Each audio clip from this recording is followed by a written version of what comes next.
Hi, I'm David from Test Qube, and in total I've written over 3,000 DSAT practice problems. Over the last 5 years, Test Qube has helped over 500 students get a score of 750 or better on the reading and writing section. Today, I'm going to share with you what I believe to be the 2 most difficult questions to ever be released on an SAT reading and writing exam. These questions have been uploaded virally online and have been claimed to be from official test dates of the SAT. Without further ado, let's get into the first one.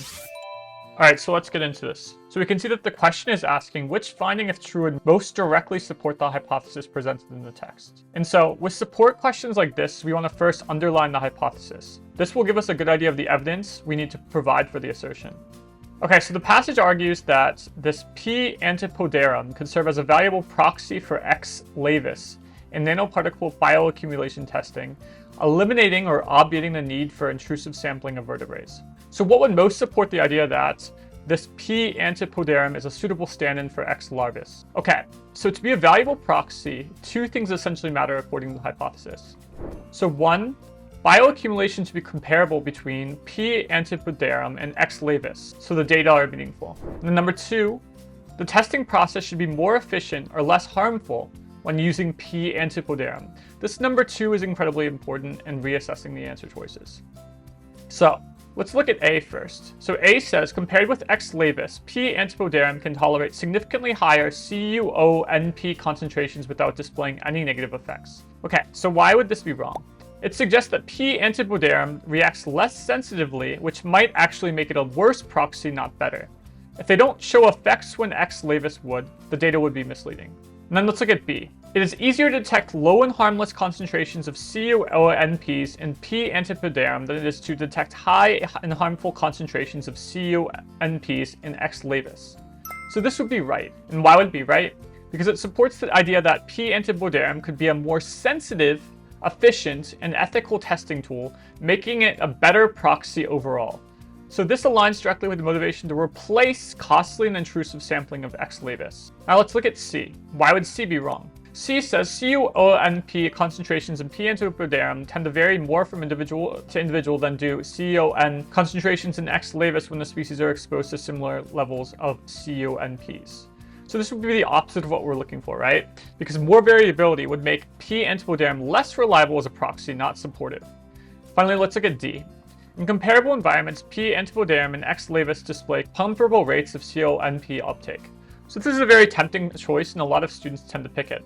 It supports the idea that P antipodarum could be approximate what happens in X laevis. But while this supports the idea of bioaccumulation comparability, it doesn't support the idea of, in this case, P antipodarum being superior practically, right, which the passage emphasized. So it doesn't address that second part of the assertion that we're looking for.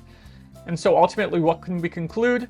D supports the biological plausibility of the proxy, but B supports both the biological role and the practical advantage, making it a more direct and comprehensive support of the hypothesis. So to put it in easy words, B satisfies both parts of the hypothesis, whereas D only supports the one part.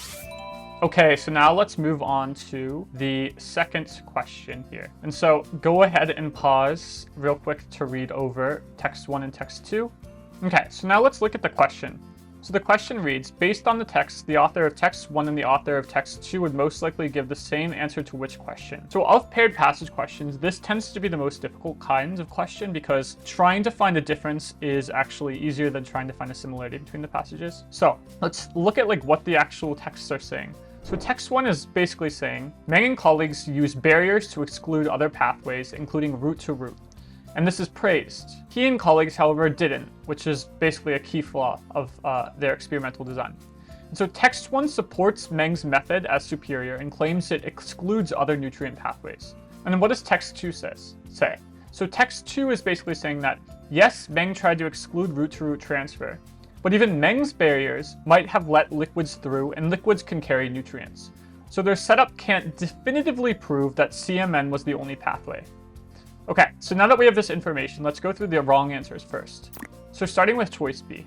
Are the barriers used in Meng and colleagues' study sufficient to ensure that nutrient transfer could only occur via CMN? Seems promising, right? But here's the twist. Text 1 would say yes. they praised Meng's methods as excluding other pathways, but Text 2, however, is a clear no. The barrier also allows liquids, meaning other transfer methods could have been in play. So they disagree. Let's eliminate B. Now looking at C. Is there an available barrier method that can block roots and liquids while allowing fungal strands through? So this one's essentially too speculative. But why? So Text 2 hints that such a perfect barrier doesn't exist. That's the problem. But Text 1 says nothing about liquid permeability or barrier materials, allowing us to conclude that only one author would address this, and we could cross off C. And then finally D. Do plants that transfer nutrients through a root-to-root pathway also transfer nutrients via CMN? Okay, now we're just making things up, right?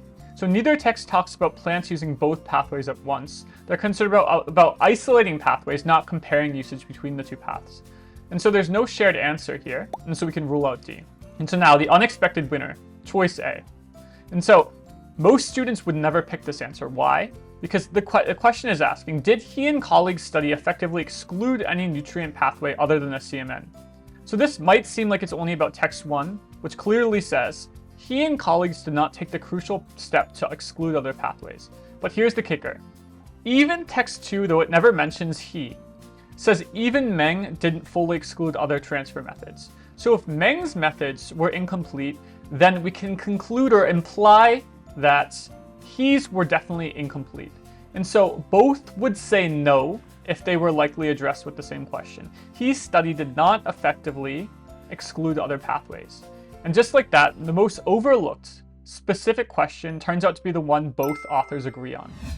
And so with that, we went over 2 of the hardest questions on the digital SAT reading and writing section. If you guys have any questions or want to learn more, subscribe and like Test Qube's channel. Thank you.